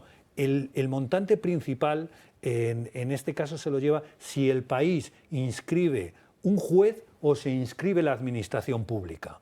Porque eso luego tiene consecuencias a la hora de la inscripción en España. Si la inscripción proviene de un juez es directa, porque es una convalidación de la sentencia. Sin embargo, si proviene, como en España, de un registro civil que hay en otro país, es de otro, tiene más problema. Y por tanto, del de ahí consulado viene... en particular, porque es que el origen del problema viene de los cónsules, que en algún momento dado se niegan a registrar a las criaturas nacidas, creo que fue en Ucrania, y ahí se creó un debate al respecto. Alfonso. Sí, bueno, primero me niego a juzgar. Lo segundo, se ha montado esta pajarraca enorme por la personalidad de Ana Obregón. Si Ana Obregón no fuera rica de familia, que lo es, estaba en la universidad 3 años menos que yo, ella en biológicas, yo en derecho, y su hermana en la misma clase que yo en derecho, no te digo cuándo. Estaba aquí, mandaba aquí el boniato y no se movía una hoja. Y si no fuera niña bien, o hubiera sido niña bien, si no viniera de una familia pudiente, que siempre lo han sido. De derechas, digamos. Si no fuera de derechas y no fuera guapa, porque ha sido siempre guapa y muy lucida, aquí no habría pasado. Aquí Ricky Martin tuvo con su novio. Aquí en España, Bosé tuvo con su novio y después se lo repartieron como quien reparte cromos, ¿eh? O sea, a los hermanos y dices tú para aquí, tú para allá y no se vuelven a ver en la vida. Y aquí no respiró ni la de Podemos ni nada. Es Javier decir, Cámara. Javier Cámara. O sea, es decir, vamos a ver, aquí ha habido, es su propia personalidad la que ha generado esta polémica tremenda. Nosotros la hemos tenido en la redacción, en Periodista Digital. Y su edad también. Y su edad. Bueno, pero vamos, influye. pero su edad es un argumento tan débil que yo no creo que resista, aunque es el que más se ha movido. Yo tengo 71 tacos. Estoy como un roble, macho. Y Sánchez Dragó, que lo vi el otro día, ha tenido un hijo a los 80 y me dice, es que tiene un hijo a los... El argumento ese que lo he oído en los medios, en los grandes medios de comunicación, es que cuando el niño tenga 15 años, ella tendrá 85. ¿Y? Claro. ¿Te crees que yo voy en bicicleta a la panadería con los chavales pequeños? Voy en el coche detrás de las bicicletas. Que no se me olvide la contradicción. Seguro que se acuerdan algunos de ustedes. Una señora, 87 años tenía, gallega, con un nombre muy de aldea gallego, que decidió, no sé a qué edad, irse a inseminar artificialmente a Estados Unidos. Lo consiguió, a pesar de que ya sería pues tercera edad, lo consiguió. Tuvo mellizos. Y luego las autoridades españolas, cuando esta mujer llegó a la edad de 87 años, decidieron arrebatarle la tutela de los mellizos porque se consideraba pues, que no podía con esa edad atenderlos. Entonces, todo eso en el mismo jardín, ¿cómo es conciliable? Vamos a hacer una pausa de publicidad y a la vuelta lo debatimos. Y Papuchi.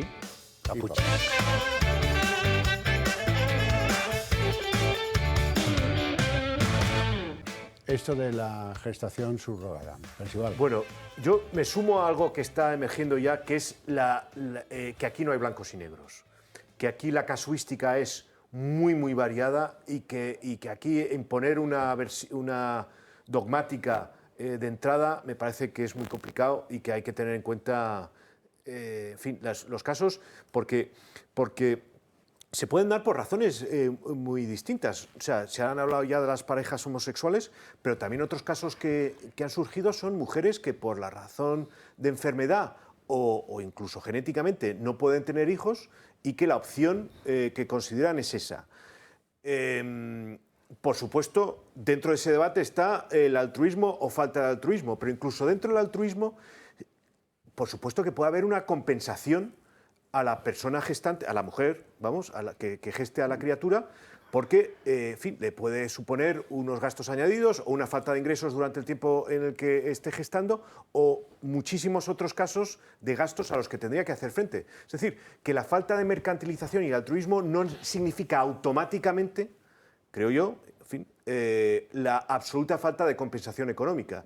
Entonces, ahí entraríamos ya en el debate de cuánto. En fin, esto es una cuestión con muchísimas aristas. Yo creo que el que haya surgido ahora, bueno, por las razones que sean, no sé si es por la figura pública de Ana Obregón o porque al gobierno le interesa hablar de cualquier cosa menos de Marlaska, que en fin, vete a saber.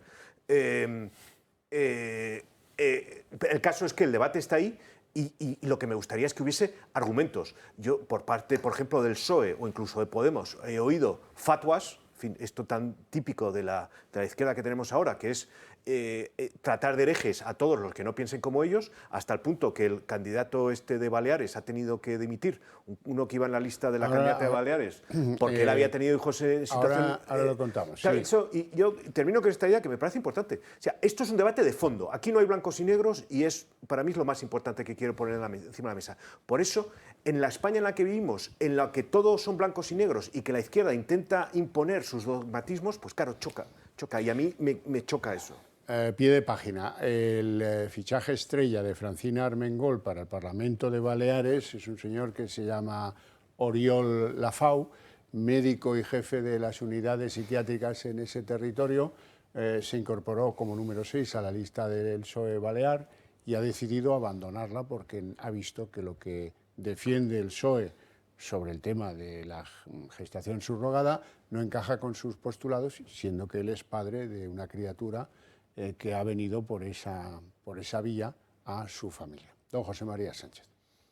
Bien, bueno, Percival, como tú eres diputado del PP y yo soy de Vox, pues vamos a tenernos cada uno a nuestro papel. Tú dices que no hay ni blancos ni negros en línea PP. Yo sí creo que hay blancos y negros en esta cuestión.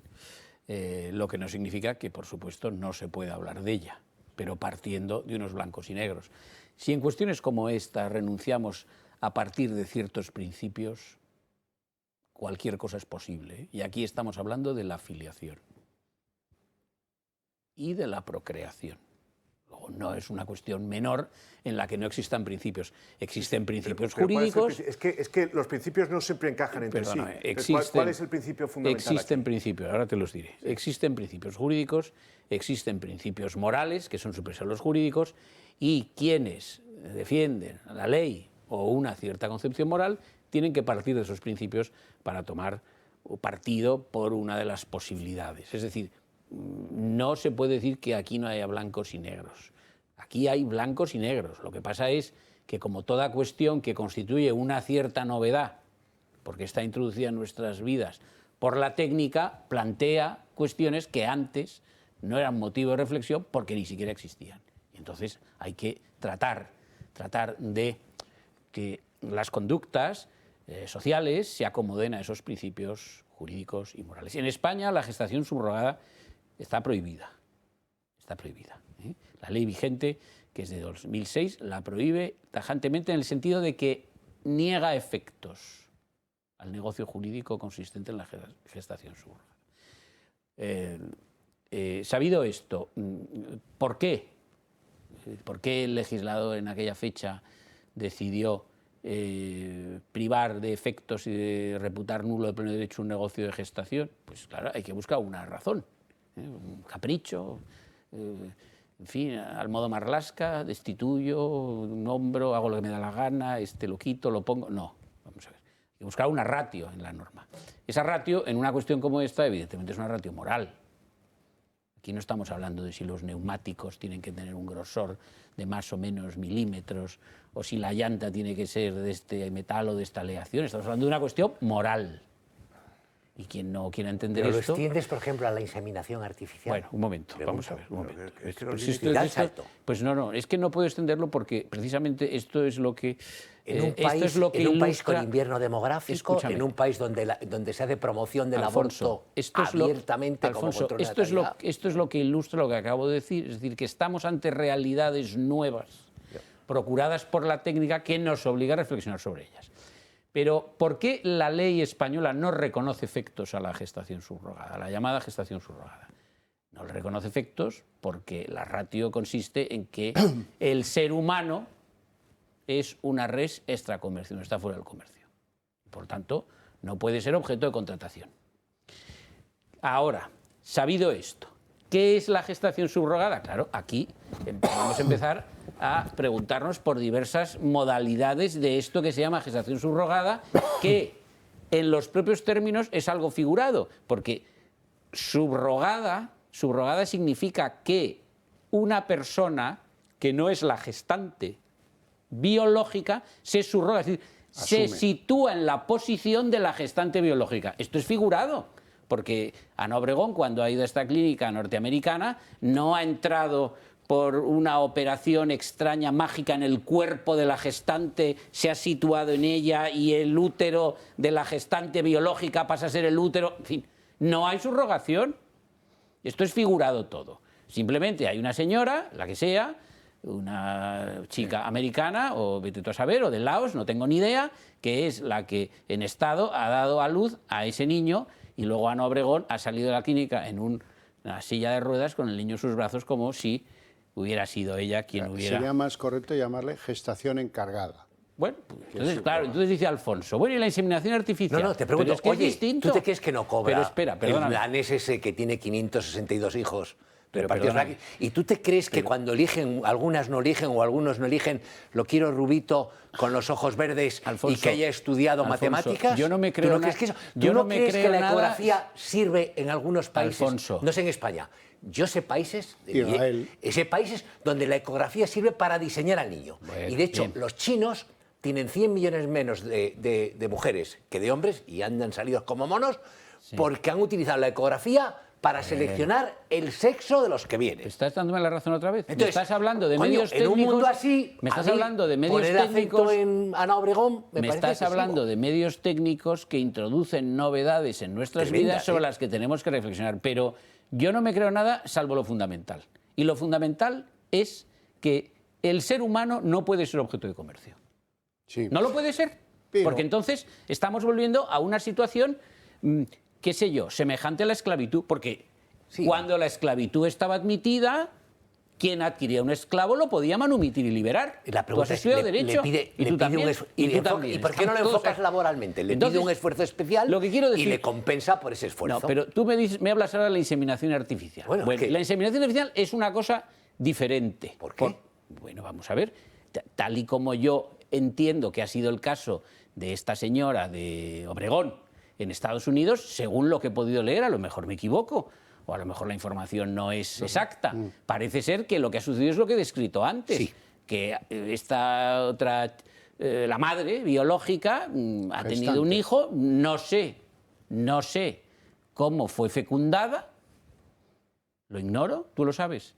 Si fue fecundada mediante inseminación artificial, o fue fecundada mediante acto humano de cópula carnal, no tengo ni idea, no nos lo han contado. Yo creo que a mí no me esto yo ha no sido lo sé. con catálogo. Ya está, bueno, pues ya está. Entonces, inseminación artificial es una cosa diferente.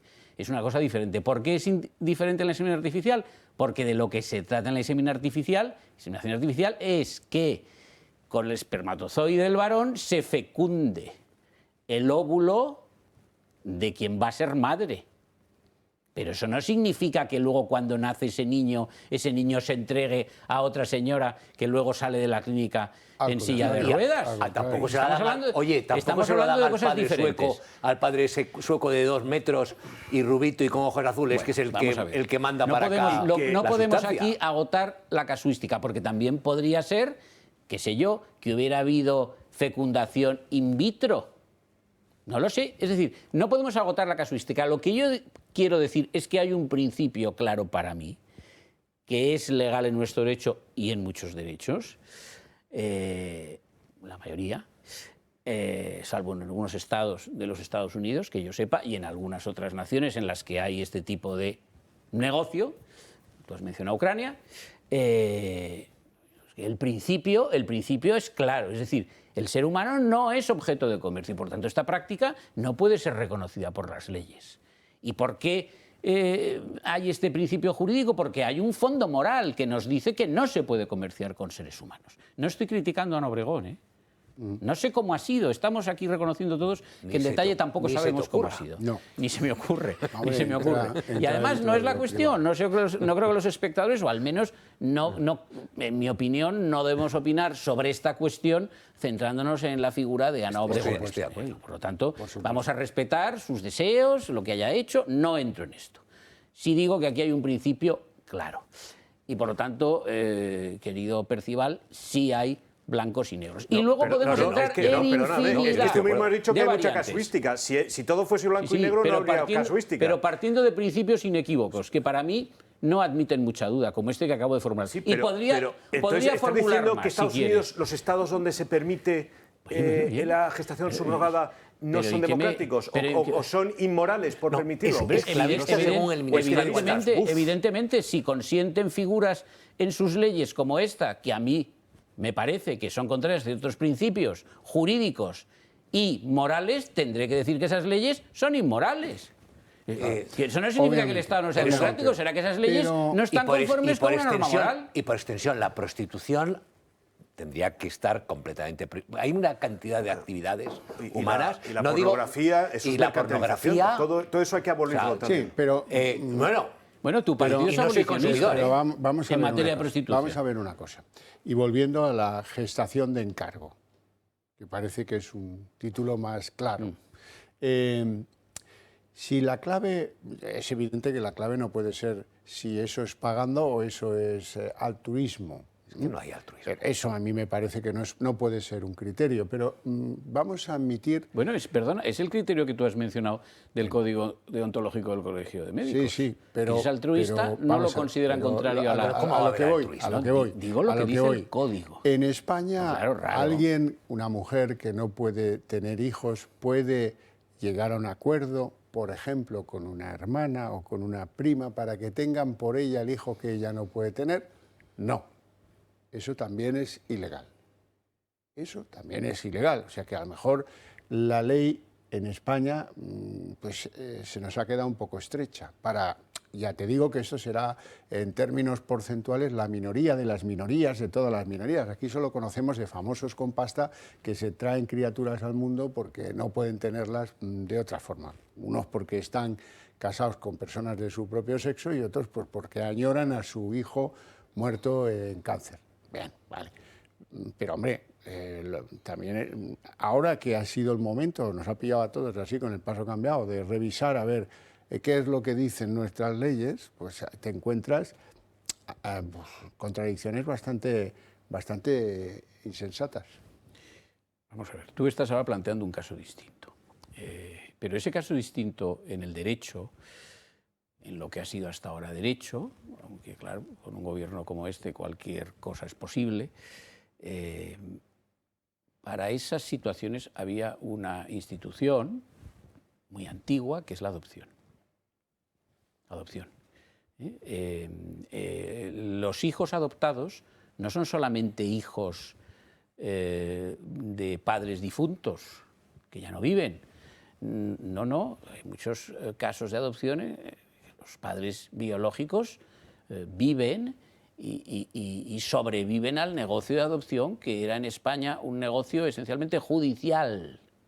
Ahora ya no, porque todo esto pues, se ha degenerado y porque lo que era tutela de la filiación como cuestión de orden público ya se trata de privatizar y que se elude la intervención de los jueces, lo que es un error, etc. Pero estaba la adopción, es decir, que había matrimonios que no tenían hijos o los tenían y querían tener más y podían adoptar. Y esta es una figura secular en el derecho occidental. Y nunca se ha hecho grave cuestión de ella en materia moral. Es decir, había un valor entendido, y la moral cristiana, desde luego, de que la adopción era algo legítimo moralmente.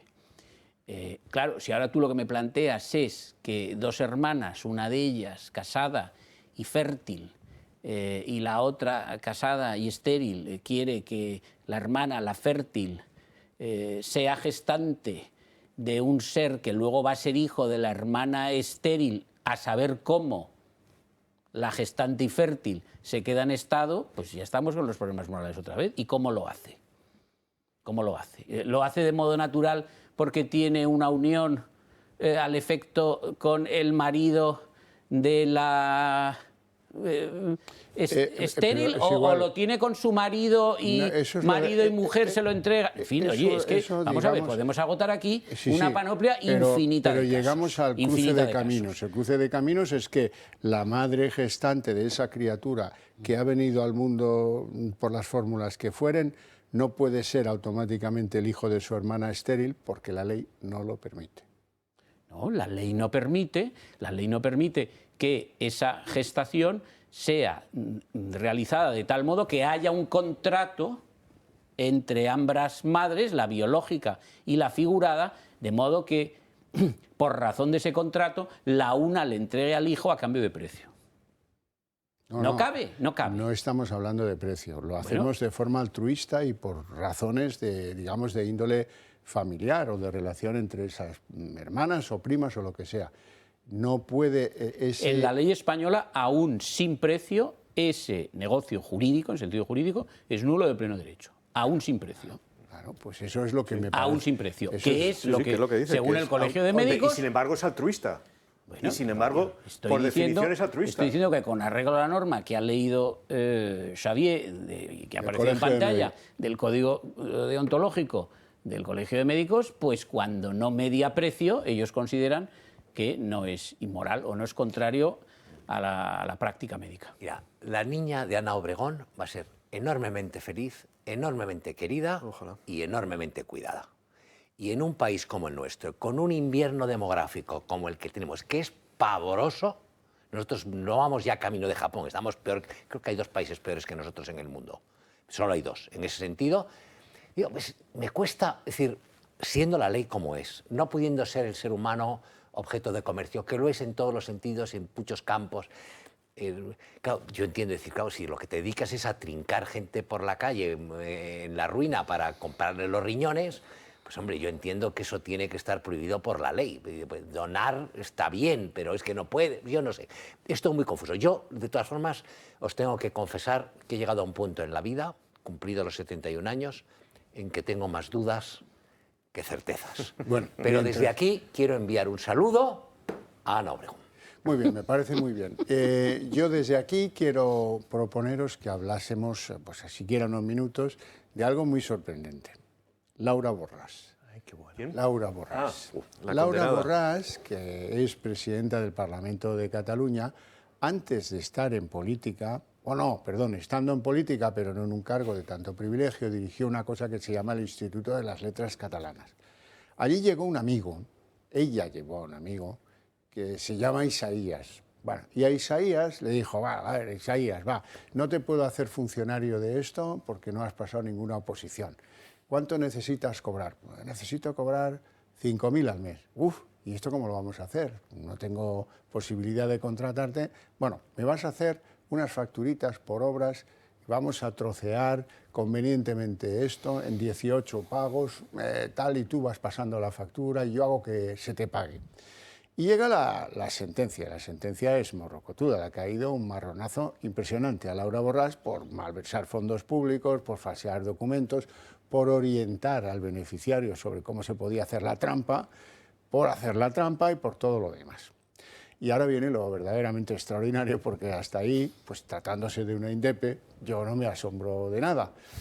Lo extraordinario es que el tribunal que la juzga, que es el Tribunal Superior de Justicia de Cataluña, producida la sentencia, dice, Dios mío, ¿cómo la perjudica la métrica? ¿Cómo la perjudica lo que...? Pero si cometió esto y esto y esto y esto, oye, es que le sale una barbaridad. Y el mismo tribunal que la condena pide un indulto parcial al gobierno para la señora Laura Borràs, porque yo lo valgo. Ahora, es que esto es... De verdad que este es un país raro, pero raro de... Jamás en la vida el Tribunal Superior de Justicia de Cataluña emitió una sentencia que acabara pidiendo el indulto parcial para el condenado. Oiga, pero qué chaladura estamos. Vean. No he tingut un judici just i, per tant, no podia esperar una sentència justa.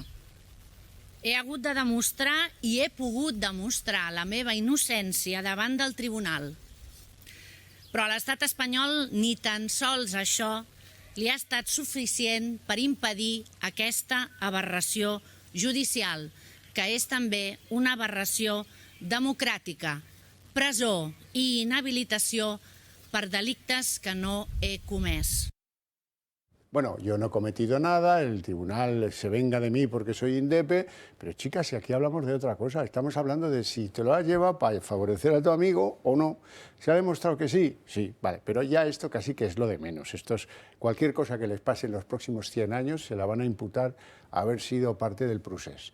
La cuestión es que un tribunal de justicia termine diciendo, oiga, gobierno, hombre, ya que son así con los indultos, denle una a esta porque nos gusta.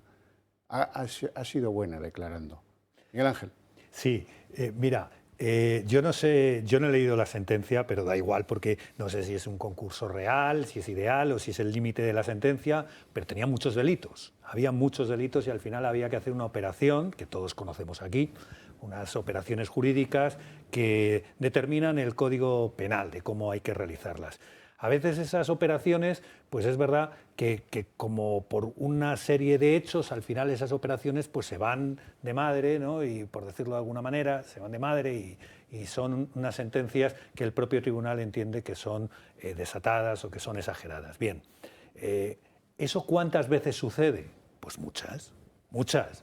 ¿Cuántas veces le pasa eso a muchas personas? Muchísimas veces, porque la vida es así, porque el Código Penal es así. ¿Cuándo se hace constar en la sentencia? Veces? Claro. Ninguna. Ninguna. ¿Cuántas veces hemos tenido esa situación?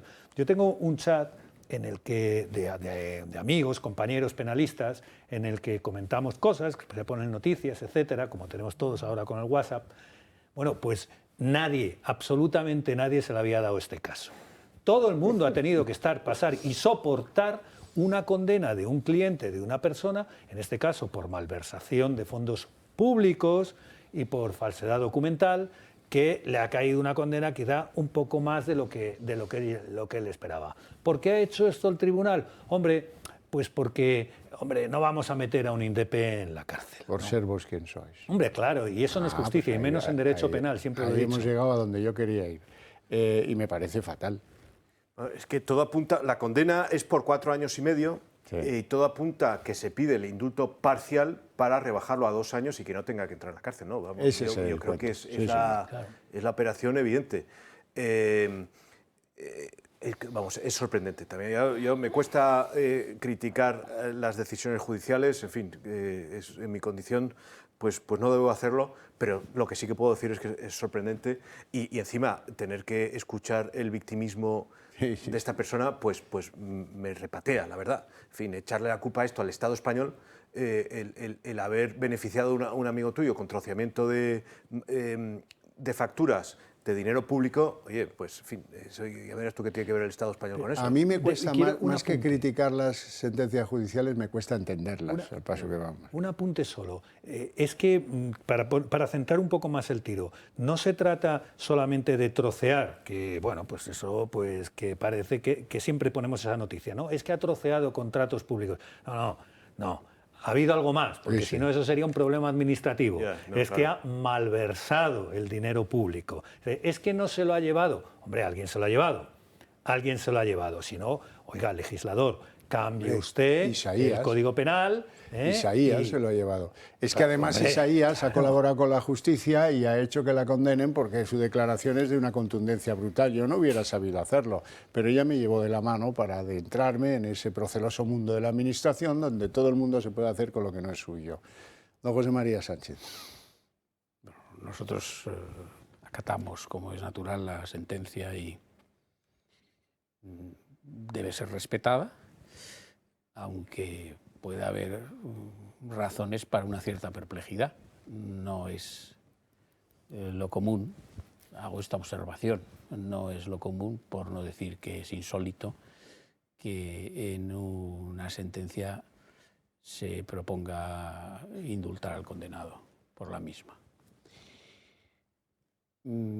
Esto se hizo durante varios años y lo ha recordado recientemente un magistrado con motivo de este caso de Laura Borras. Se hacía cuando se condenaba por no cumplir el servicio militar, cuando era obligatorio. Y hubo unos años en los que los tribunales condenaban, pero decían que, bueno, que procedía acaso indultar a la vista de... Bueno, bien, pues tampoco me parece bien. O sea, no, el tribunal, la sala sentenciadora, lo que tiene es que informar sobre el indulto si este se pide. Ya está.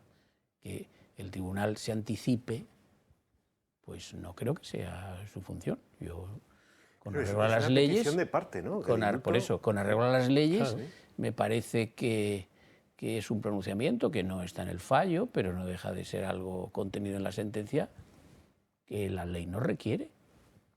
O sea, los elementos que integran una sentencia están regulados en la ley. Claro, un juez puede decir lo que le dé la gana a una sentencia, puede escribir lo que le parezca, pero esto es lo que, insisto, y no quiero ir más allá de esto, causa mi perplejidad. Bueno, menos mal que ha dicho Sánchez desde China que esto es un caso claro de corrupción, y es así, esto es un caso claro de corrupción política, y que eso pues lo descarta dentro del territorio de los indultos. Yo me lo he grabado, porque el día que indulte a Griñán pienso usarlo con todo derecho. Lo tengo grabadito, te recomiendo, Alfonso, que también te lo guardes. Eso es de ayer viernes, lo dicho. Pues no lo había visto, pero a Griñán ya lo tienen amortizado. Habría que exigirle a los jueces, es decir, los jueces no infunden respeto, infunden un miedo acojonante, macho. Lo que te da miedo a los jueces te produce pavor. Es casi como un burofax.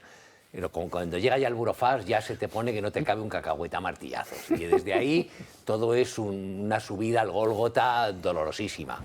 Y los juicios son un tormento y la sentencia es una lotería. Pero se les podría exigir, algunos, porque los habrá brillantísimos y muy buenos, que por lo menos no fueran contra el sentido común. Que lo que entiende como normal un padre de familia normal en la calle lo pudieran entender los jueces. Porque hay veces, como en esta sentencia, en que huele que apesta.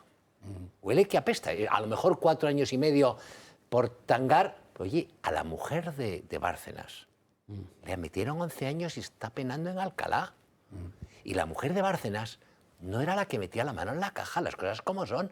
Urdangarín, que se dejó querer, porque las cosas como son, Urdangarín no presionó ni chantajeó a nadie, se dejó querer en Román Baladino. Le metieron 7 años o no sé cuántos años estuvo. Vamos a ver las cosas como son. Y después, a mí lo de esta paisana... pues mira, si sé que lo que viste, es decir, yo no quiero que nadie entre en la cárcel, a mí me encantaría que pasara una temporada. Y eso que a ti en los juzgados no te va nada mal. A mí no me va nada mal. Oye, que no lo has dicho. Ahí voy, para que lo digas no lo has tú. Dicho. Yo soy el único creo que en el occidente cristiano, que le ha ganado un juicio el otro día a la SER. Grupo Prisa. Al Grupo Prisa, y me tienen que pagar 42.000 euros más costas. Eso puede dejarlos casi que en la ruina. Pues una ronda de cervezas y de Coca-Colas puede caer hoy, ¿no? No, ellos a lo mejor intentarán arrastrar los pies. ¿Cuenta por qué? A mí la SER, la cadena SER, que es el grupo de emisoras del Grupo Prisa, la gran emisora sanchista, porque al final es el gran soporte radiofónico sanchista, de vez en cuando, ocasionalmente, cada vez menos, a medida que yo voy cumpliendo años y perdiendo importancia, bajan ellos el diapasón, pues me dedica un rato. Y entonces hay un tipo que yo no os conozco ni lo oigo, porque no entran entre mis vicios, no está eso, pues que dedicó media hora o 1 hora... Como humorista. Jugando al humor. El humor donde las avispas tiene la gracia pero igual. Y entonces dedicaron 1 hora pues a ver si conseguían que yo apareciera como subnormal. Y usaban la palabra. Fíjate si se me ocurre a mí decir eso. Bueno, terminó en Gabón. Y entonces, que instaba a los oyentes a manipular la Wikipedia, lo reproducían en otros programas, y entonces yo no me enteré. Y uno de mis hijos, el mayor... ¿Y te atizaban fuera de la cadena SER? En todos los sitios. En todos los sitios. Vale. Que en las redes, que si tú... Yo no me enteré porque uno está au-dessus de la mêlée, que se decía en el rugby. Entonces, Pero uno de mis hijos, el mayor, que es penalista, me dice, oye, que me han dicho, que he visto y tal, les voy a demandar. Y fíjate cómo es la justicia. Se hace la demanda, está muy bien hecha, porque al ser hijo mío, es listo como su padre y trabajador como era su madre, y entonces el chaval prepara la demanda y tal, y el juez en primera instancia dice, no procede, libertad de expresión. Digo, pero si yo me dedico a eso, a mí me meten en la cárcel, me meten preso. Y entonces le digo, oye, que nos lo han rechazado, nos lo han desestimado, no, yo qué sé, una cosa de esas. Y dice, pero voy a recurrir y voy a ganar. Y vamos, y ahora la audiencia les condena con una particularidad. Al final dice que la evidente connivencia de la cadena SER, es decir, el grupo, en el asunto. A mí me duele lo de los 42.000 euros, no porque no me vayan a venir bien, sino porque, como bien sabes, la cadena SER y El País están ya endeudados por 756 millones. Y esto, cuando ya debes tanto, es una piedra más en la mochila. Y a mí, a esta panda, porque tú no puedes ser libre como periodista si estás empufado. Si tú le debes dinero a la Botín o al Banco de América o yo qué sé, o a donde sea, y pues tú dependes del Banco de América o del dueño catarí de turno. Entonces, estos deben 756 millones más 42.180 euros que me deben a mí. Más costas. Más costas. Que puede ser un tercio del procedimiento. Claro, no podemos, porque yo creo que ahí hemos apretado poco, pero tenemos que hacerlo. No, sí pero digo, puede. Es decir, y siguen cobrando sueldos formidables, siguen recibiendo de nuestros impuestos la publicidad a manta, la que pagamos nosotros, la que les mete Garzón, la que les mete Igualdad, la que les mete... Defensa, economía, industria... Defensa, hasta la conferencia episcopal, coño, les mete publicidad. Entonces, la conferencia episcopal. Ya la conozco. Hombre, la Cruz de la Renta. Y entonces digo, y se permiten el lujo. Entonces a mí no me molesta ese tipo de cosas, no me molesta lo que digan en redes, pero te juro que me he reído un montón y cuando cobre me lo voy a gastar con vosotros. Hombre, yo quería llegar. Qué final de programa, de la generosidad. No nos enteraremos nunca de que ha cobrado. Forma parte de la, de la recta y noble actitud de don Alfonso, debidamente contrastada a lo largo de tantos años. Bueno, no tenemos tiempo para más, tenemos que dejarlo aquí. Espero que se lo hayan pasado tan bien como nosotros. Les deseo muy buen fin de semana y mi agradecimiento para ustedes cuatro. Feliz Semana Santa.